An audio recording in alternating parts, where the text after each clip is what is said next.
Thank you, Sergeant. My name is Joe Biden. I am Jill Biden's husband. That's how I'm better known.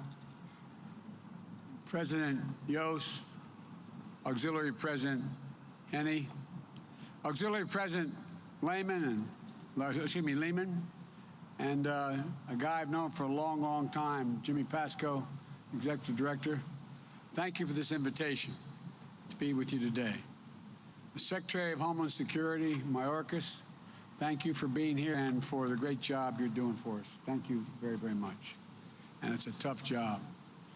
Most importantly, to the families here today, this is all about you. About you. You know, I've been coming to this memorial for 40 years, missed a couple, but, and I've spoken at many, too many police memorials all around the country. And it always amazes me how the public doesn't fully understand what we expect of our law enforcement officers. We expect you to be people ready to stand in the way and take a bullet for us. We expect you to be able to track down the bad guys. We expect you to be the psychologist who talks the couple that are having a violent confrontation together to step back. We expect you to be everything. We expect everything of you. And it's beyond the capacity of anyone to meet the total expectations. Being a cop today is one hell of a lot harder than it's ever been. And to the families of the fallen, you've suffered an enormous loss. But understand, your loss is also America's loss. America's loss. And your pain is America's pain. We're waking up to the notion that unless we change the environment in which the job can be done, we're going to have trouble having enough women and men come forward to want to do the job. I hope all the families, sons, daughters, husbands, wives, moms, dads, hope you're able to take a measure of comfort and strength from the extended family you have here and all around you. In remembrance and respect to this memorial this day, I ordered our flags to be flown at half-staff. We've met here in front of the United States Capitol many times before to memorialize our fallen heroes. It's particularly appropriate today because here 9 months ago, your brothers and sisters thwarted an unconstitutional and fundamentally un-American attack on our nation's values and our votes. But because of you, democracy survived, but only because of the women and men, the U.S. Capitol Police Force, the Washington, D.C. Metropolitan Police Department, other law enforcement agencies, who once again literally put their bodies on the line to protect our democracy. That's why I have no hesitation, had none at all, in signing the law awarding the Congressional Gold Medal of Congress, the highest expression of our nation's appreciation, to the U.S. Capitol Police and Washington, D.C. Metropolitan Police and other responding law enforcement agencies.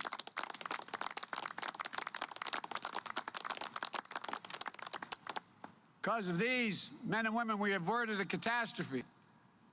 But their heroism came at a cost to you and your families. 150 officers injured, 5 lost in the attack's aftermath. The toll on this profession these past years has been heavy, too heavy. 2020 was the deadliest year for law enforcement on record. And today, we're here to remember nearly 500 of your brothers and sisters, husbands and wives, sons and daughters. 2019 In 2020, we lost so much. I attended this memorial service many times, as I said, to pay my respects. Sometimes I've been the speaker, other times I've sat in the stage and just thought about all of you sitting on the lawn. Although this year, I don't know any of the personally who have fallen, any of the individuals. I've gone through all the names. I feel I know them without having ever met them. You see, I grew up in the neighborhoods in Scranton, Pennsylvania, and Claymont, Delaware, and Bellefonte, where I grew up with the guys and women that we're honoring today. One of my best friends in grade school, Eddie Hill, became the superintendent of Delaware State Police. A great friend and competitor in the other major high school. We played ball against one another. Charlie Daugherty became the head of the chief of the Wilmington Police Force, and so many more. So although I didn't know them personally, I know you. I know you. I always joke that I grew up in places where you either became a cop, a firefighter, or a priest. I wasn't qualified for them, so I had to settle for this. But all kidding aside, over the years, as chairman of the Judiciary Committee, I've got to know you. Even as kids, we could see in the women and men around us who were the ones who had the heart. They were the ones who ran in to help you when everyone else was running away. They ran toward cries for help, even when they were in grade school, knowing they'd be able to help a little bit, even if they were outnumbered. And I'm not making this up. Think about it. Think about your son, your daughter, your husband, your wife, who they were, what was inside them. It was about service, to protect, defend. This isn't just what law enforcement does. It's who you are. It's what makes you who you are. And when you put on that shield in the morning and walk out the door each day, every family member dreads the possibility of receiving that phone call. I was talking to Steny about this. Just as our son Bo was in Kosovo for about 6 months and in Iraq for a year, he was the chief law enforcement officer for the state of Delaware, the attorney general. And I'd watch every morning because she left for school before I got on the train. Jill standing there mouthing a prayer while she drank a cup of coffee over the sink, praying for Bo. Well, you do it every day. You did it every day. You know, there's a line from an English poet, John Milton. He said, "They also serve who only stand and wait." How long have you had to stand and wait and wonder when you heard something on the news or saw it on television? Thousands and thousands of American families stand and wait so their husbands, their wives, their fathers, their mothers, sons and daughters can serve the rest of us. We not only owe them, we owe you. It's not hyperbole. I mean this from the bottom of my heart. We owe you. Willing to support them. And too many of you sitting out there have received that terrible call that your loved one won't be coming home at the end of his or her shift. To the mothers and fathers who are here today, my heart aches for you. Believe it or not, Jill and I understand. We got one of those calls in a different circumstance. No parent should have to bury a child. I lost a baby daughter in an accident. I lost a brave son to cancer after coming home from a year in Iraq. But you know what? What you've gone through is hard. The fact that he was the chief law enforcement officer of Delaware, he wasn't out there literally. He'd go on patrols, but he wasn't out there walking up those stairs to make that arrest or try to stop that fight. It was always about family. It's like losing a piece of your soul. Some of you still have that feeling like you've been sucked into a black hole in your chest. Wonder, my God, will it ever change?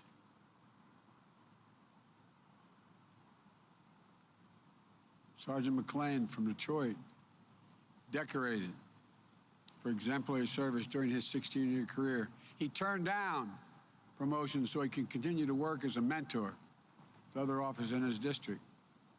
Every 2 weeks, he'd send his wife flowers at work like clockwork to brighten her day and her office. He was killed responding to a domestic violence call. Officer Tiffany Victoria Enrique from Honolulu.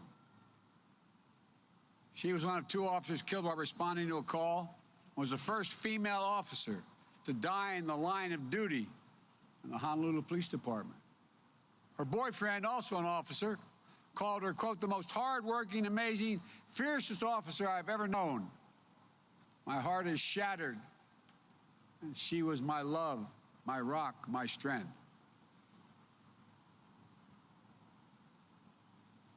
So many.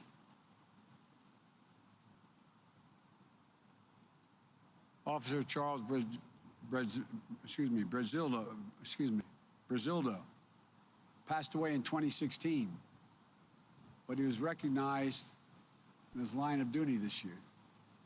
He was part of an elite unit, the Port Authority of New York and New Jersey, a unit trained to perform technical rescue operations. After the terrorist attack on September 11th, he was assigned to search and recovery efforts in the World Trade Tower. He, like so many others, contracted cancer. He died of cancer following that assignment. He made friends wherever he went. He loved the outdoors. He was his neighborhood go-to guy, organizing almost anything, including hunting expeditions. As you call the roll today, we're acutely aware that behind each name are families. As I said, we know from personal experience that every time there's a ceremony memorial honoring your lost husband or wife, son or daughter, it can summon that pride, but also that terrible feeling, as if you're just hearing the news for the first time. So I want you to know, I know although you looked forward to honoring your family member, it's hard. It's hard. I mean this sincerely. Jill and I admire your courage for just being here. And we hope you take some comfort in the knowledge that the men and women here assembled today, they'll always be with you. Not a joke. They'll always be with you. Wherever you are, even if you don't know them, in a city, a town, a place you've never been before. As much as we hope not, there are going to be more names added to this roll call of bravery and sorrow. There already have been. As I was preparing these remarks early this morning in Houston, one deputy killed and 2 wounded. Chief Feiner from Houston is here today. I don't know where the chief is, but he's here today, I'm told. Known him. 7 Houston police officers in his department were killed in the line of duty since 2019. Chief, I'm here for you, pal. So is everybody else. We mourn the fallen. We pray for the recovery of the wounded. As I said, I've spoken too many times. Too many funerals for police officers. Too many funerals for brave servants who kept us safe. So under the mournful sound of the bagpipes, we must also hear something else. Call to do better, to do more, to keep you safe, to keep our communities safer, for us to step up, build trust and respect, and heal the breach we now see in so many communities. To recognize that the promise of equal and impartial justice remains a promise, but not always a reality for you or others, particularly in low-income communities. Too many communities, black and brown, too many families are grieving unnecessary losses of their sons, their daughters, their fathers, their brothers. I want to acknowledge the FOP, as was mentioned earlier, for sincerely trying to reach an agreement on meaningful reforms, congressional reform, and the negotiations over the George Floyd and Policing Act. But here's the part. A lot of the help has to come to police departments. They need help to do better. I want to thank you for being a constructive player in this process. We haven't gotten there yet, but we must get there. Look, there's too much pain. There's too much loss. There's too much at stake for the safety and for the safety of those you serve. It's a hard time to be a police officer in America. So I want to make sure you have the tools to be the partners and the protectors your communities need. That when you look at what your communities need and what you're being asked to do, there are going to be more resources, not fewer resources to help you do your job. That's why I propose we invest again in community policing. We know works. One thing that protects cops is another cop. And the training you and the community have requested, the community-based programs and interventions that can stop violence before it starts, provide specific guidance explaining that communities can and should use funds from the American Rescue Plan, $350 billion in aid to cities, states, counties, tribes, to hire and retain officers. Many cities from Albuquerque to St. Paul are doing just that. And I propose an additional $300 million in my budget to support community policing across the country. It's hard when you don't know the community. And the most important way to get to know them has more police. We're also investing in community violence intervention programs, which have a proven track record of reducing violence by up to 60% in cities across the nation. At the same time, we have to stop asking law enforcement officers to do every single job under the sun. I'm committed to investing in mental health services, mental health professionals who can respond to mental health crises alongside you. You shouldn't be the one having to talk someone off the edge of the roof. You should have professional help with you. Support our law enforcement officers requires that we invest in systems that provide adequate health care, counseling, drug treatment prevention, housing, education, and other social services in the community so there is not the discord. We need to work together to confront the epidemic of gun violence. Your brothers and sisters have told me over the years sometimes you feel like you're outgunned. Right now, the Justice Department, under the leadership of Attorney General Garland, is working with state and local law enforcement across the country to keep guns out of the hands of dangerous individuals. They now have zero tolerance for gun dealers who willfully violate the law, putting firearms in the hands of people who are a danger to the community and you.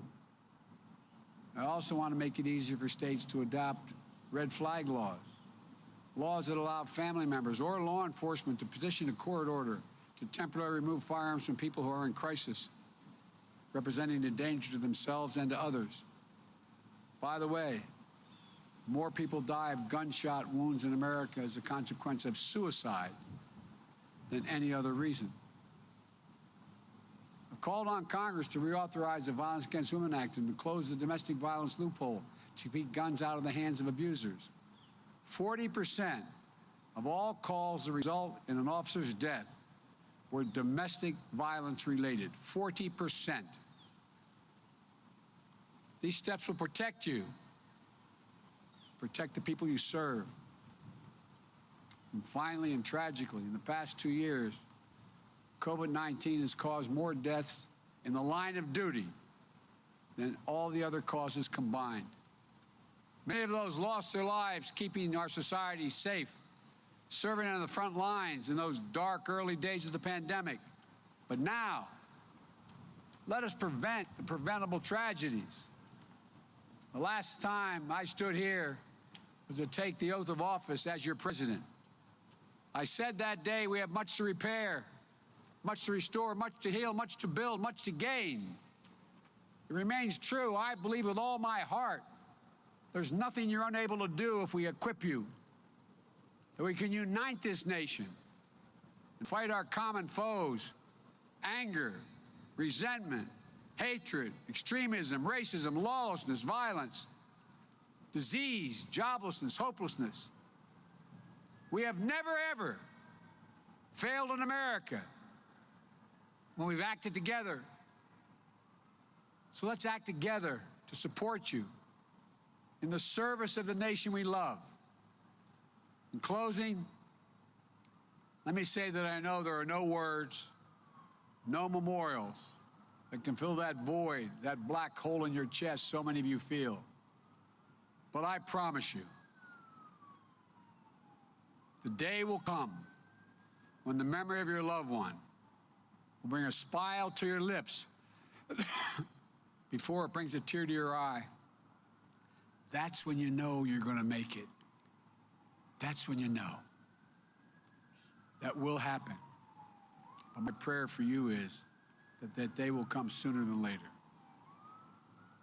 There's a headstone in a cemetery in Ireland that reads, "Death leaves a heartache no one can heal. Love leaves a memory that no one can steal." They're with you. They're in your heart. They're part of you. May the souls of those you love and those with whom you serve rest in peace and rise in glory. In the meantime, you're in our prayers. May God bless you, and may God protect all those who serve us in uniform. Thank you.